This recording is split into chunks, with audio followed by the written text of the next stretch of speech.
A documentary on the James Bulger murder case has sparked anger after viewers criticized the Channel 4 show for sympathizing with the toddler's killers.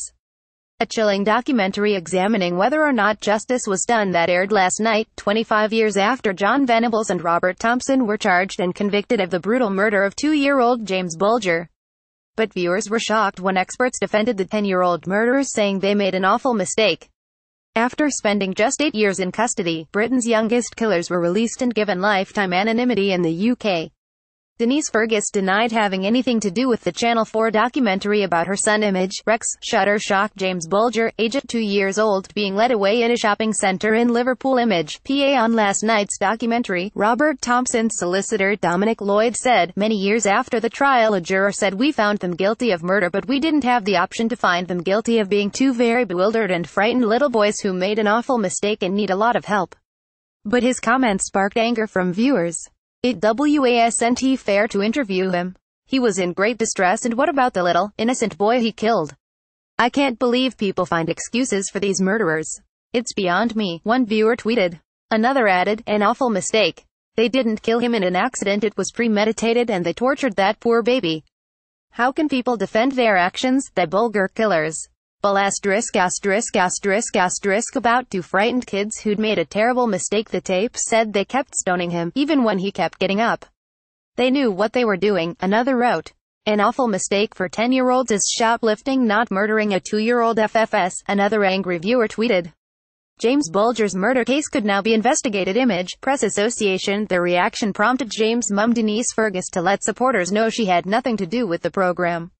"Just to let you know that even though footage was used of me on the CH4 program, I had no part in it," she tweeted.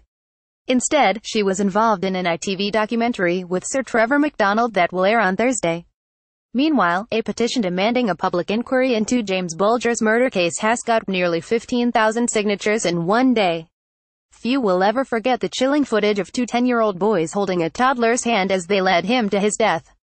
And now the Bulger killers. Was justice done? Has prompted a public outcry for an investigation into issues surrounding the case. The petition is on nearly 15,000 signatures. The petition, that now has 14,682 signatures, reads, "We want a public inquiry into the James Bulger murder case. Throughout the conduct of the case there have been a number of issues that have been swept under the carpet. It's high time they were investigated. One mystery surrounding the murder of James Bulger case is why the experts insisted that John Venables was rehabilitated. The report of the prison service into an incident at Red Bank Secure Unit has not been published. It is time to examine all this. The government will be required to respond within 14 days if the petition achieves more than 100,000 signatures." The documentary last night featured interviews with those involved in the 1993 trial, including James' dad Ralph Bulger, John Venables' solicitor Lawrence Lee and Detective Sergeant Phil Roberts, who interviewed Robert Thompson. The toddler's mum Denise Bulger was at the counter of a butcher's in the Strand shopping centre in Bootle, Liverpool, on February 12, 1993, when she briefly let go of her son's hand to get some change from her purse. James Bulger was just 2 when he was brutally murdered. Image, Reuters. He had been out shopping with his mum Denise, Image, PA. When she turned around moments later, her son was gone. Grainy CCTV footage later showed the innocent toddler being led away by Venables and Thompson, who marched the little boy through the streets of Bootle for 2 miles, a walk that would have taken hours given his size. They passed 36 people, with one recalling how they urged the boys to take their little brother home because he was crying for his mummy. When they finally came to a disused railway track near the police station, the murderous duo tortured James, throwing stones and bricks at the baby, and kicking and stamping on him before finally dropping a heavy iron bar onto the defenseless tot. They hid his body under bricks so that the first train to come along cut his body in two, but he was already dead before this happened. A pathologist later said that there were so many injuries, 42 in total, that not one could be isolated as causing the little boy's fatal wound. James was made to walk 2 miles before being left for dead on a disused rail line. Image, PA. Robert Thompson. Image, Daily Mirror. John Venables' security launched a search for James inside the centre, and James' family searched for their son overnight. 3 days later his body was found, and 3 days after that a tip-off came from a shopkeeper who had seen 2 boys playing truant on the day James went missing and gave police 2 names, John Venables and Robert Thompson. Neither gave evidence to the court but were found guilty after an officer told how Venables admitted the murder, saying, "We did it.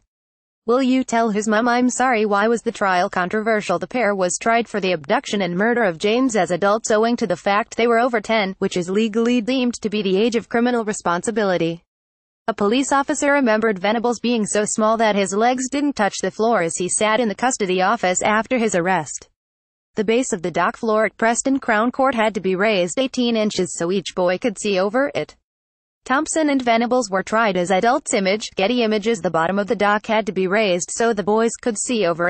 Getty Images. In 2010, Maggie Atkinson, then Children's Commissioner for England, called for the age of criminal responsibility to be raised to 12 in light of the trial. The age of criminal responsibility in this country is 10. That's too low.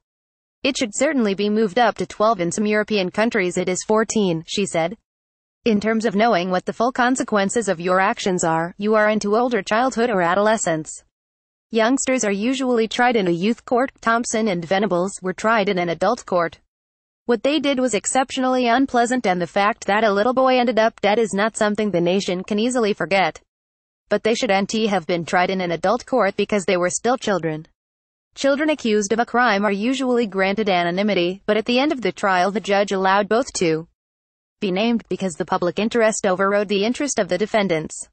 In 1999, the European Court of Human Rights ruled that the pair did not receive a fair trial, and awarded costs and expenses of £29,000 to John Venables and £15,000 to Robert Thompson. Denise tirelessly campaigned to have their sentence increased. Press Association lawyers for the pair argued that the adult court venue and publicity made it impossible for the schoolboys to be given a fair trial. How long were they sentenced to? The pair was ordered to be detained at Her Majesty's pleasure, meaning indefinitely, but in 2001, a 6-month review by the parole board found they were no longer a threat to public safety and they were released on life license, after serving just 8 years. Both were banned from ever returning to Liverpool and given new identities at a reported cost of £1.5 million. James' mother Denise believes they should have remained in jail for life and has tirelessly campaigned against their rights to anonymity. Ralph Bulger with his son James. Pan Macmillan. Denise once admitted she's lived in fear since the trial. Peter Powell. In March 2010, Venables was recalled to prison for downloading and distributing more than 100 images of child abuse. He was jailed for 2 years before being granted parole again in July 2013. Last November he was arrested and recalled to jail on suspicion of possession of images of child abuse. The Crown Prosecution Service released a statement in January confirming Venables had been charged. The statement said, "The man formerly known as John Venables has been charged with offences relating to indecent images of children and will appear in the Crown Court. In order that justice can be done, no further details are being released at this stage and the proceedings are subject to reporting restrictions." Meanwhile, Thompson has not reoffended since his release, and is believed to be in a long-term relationship with a man who knows who he really is.